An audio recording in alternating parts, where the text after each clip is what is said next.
क्या आपने कभी प्रेसिडेंट के इलेक्शन में वोट दिया है? नहीं ना, क्योंकि आम नागरिक प्रेसिडेंट के इलेक्शन में वोट देते ही नहीं हैं। तो चलिए समझते हैं कि प्रेसिडेंट के इलेक्शन कैसे होते हैं।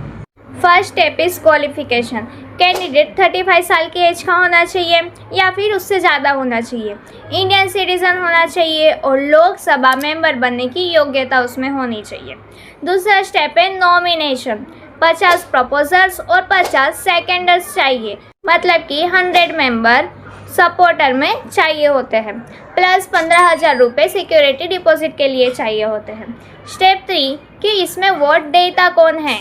तो सबसे पहले लोकसभा के इलेक्टेड एमपीज, राज्यसभा के इलेक्टेड एमपीज और लगभग 4,000 स्टेट असेंबलीज के एमएलएस।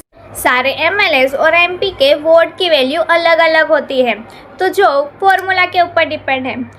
एमएलए की वोट वैल्यू का फॉर्मूला है vote value is equal to state की पॉपुलेशन डिवाइडेड स्टेट के टोटल एमएलएस डिवाइडेड 1000 और एमपी की vote value is equal to सभी स्टेट की एमएलएस की total vote value divided total MPs. Fifth step is voting.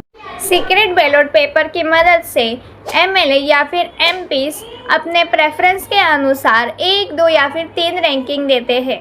बाद में 6 स्टेप है counting. Single transferable vote system, यानी कि जो भी कैंडिडेट को 50% से ज़्यादा वोट मिलेंगे वो विजेता होगा। लेकिन अगर किसी कैंडिडेट को 50% से ज़्यादा वोट नहीं मिलता है तो सबसे कम वोट वाले कैंडिडेट को एलिमिनेट करते हैं और उसके वोट को ट्रांसफ़र करते हैं। स्टेप 7 है विनर। चीफ जस्टिस के सामने ओथ और 5 साल का टर्म और 5 लाख पर मंथ की सैलरी।